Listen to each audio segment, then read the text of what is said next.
in today's lesson, Lindsay is working on a beautiful Élégie by Babadjanian, and I hope that I'm pronouncing that correctly. I haven't come across this composer before, so I wanted to share this with you. It's a beautiful piece which on the surface looks very simple. However, we really have to do a lot with the texture and voicing, and it almost looks like it's all written in, but if you're not careful, the accompaniment, particularly the chords that land on the second beat of the bar, can be a little heavy. So we have to think about the melody moves between all the different parts, is passed around in the way actually that we do with a Baroque melody, although this is something that was written in the 20th century, but it's such a beautiful piece and a really gorgeous piece to play. But you do have to think about what is actually in it, because sometimes the scores that look the most simple have the most to uncover, and this Élégie by Babadjanian is one of those. You have to really think about the voicing. You have to think a little bit orchestrally. Right, where is my voice and where is my accompaniment, and how can I make those two work together but make my voice speak, or rather sing. And in that way, actually, Lindsay's also working on a Bach fugue, which we've been working on earlier in this lesson that I'm going to show you now.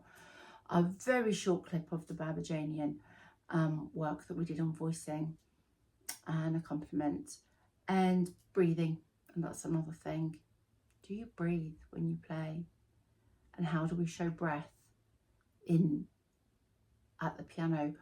Well, if we're thinking vocally, which we should be, vocally, orchestrally as well, we have to think about the only way we can show breath at the piano is if we, by gesture, if we lift our hands and come back down. That's how we show it, how we shape the phrase, how we end the phrase, how we begin the next phrase. That's how we show our breath. Articulation, gesture.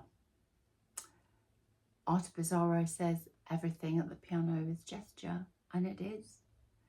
So have a listen to this Babadjanian. There's just a little extract, but there's so much to learn in that tiny little extract that Lindsay's going to play in this lesson, and you will hear so many things, and hopefully you'll hear the improvement between the first playing and the second playing when she thinks more vocally. So I hope you enjoy this, and I really hope that you decide to explore this composer, because I will be honest, I hadn't come across him before, and I love his writing, absolutely love it. So I've done a little bit of listening around it, and this is the wonderful thing about the piano. You see, we can never know it all. We can never, ever. There is so much out there, and I keep saying this, but it's true. So don't be afraid to go a little bit left field, is that what you say? And don't be afraid to explore what's out there and play something that's a little bit different. Your audience will love you for it, actually, and so will your piano teacher. Yeah, let's do that again, Lindsay, and let's think about that voicing and the texture there. So lighter second beat, and bringing out the alto in the melody line.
outer line. Yeah, that was better. And then when you passed it over, you did that really well when you passed it over into the soprano, and then it goes into the tenor, doesn't it? And then yeah, it's such a beautiful piece. This trill here, what I don't think I heard. There's the trill you're managing really well. Can we just try from here and maybe just maybe just stop on this chord here. There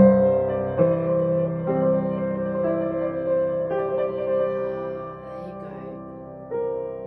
Yeah. Can you hear the difference? Yeah. Because it felt like we were waiting for something there.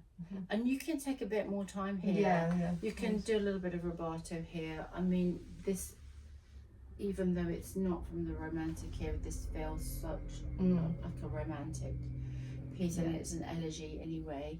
But yeah, we need to hear that. Do you want to just maybe circle that? Yeah. So that you will remember.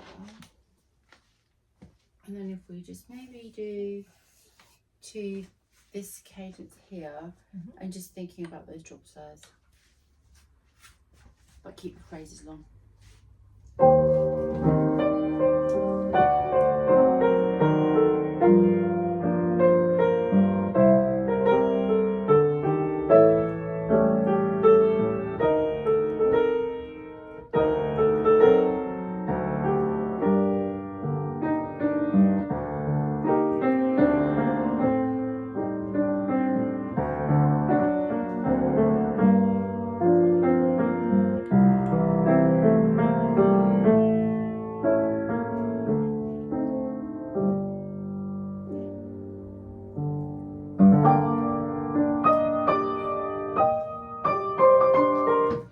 Very nice. And actually, when we go into this, I know we weren't going to do this bit just yet, but when you go into this, it's a bit like, you know, with the Chopin after the agitato, we need to breathe. Complete throat, breathe. We need a breath. Breathe, have a little breathe there. So we just need to, and you might need to do that with a gesture. And also, because you're going to roll this arpeggiated chord, that will help you to really place that as well. Could we just maybe do that transition? Before we finish, maybe just pick wherever you feel comfortable to go from. Could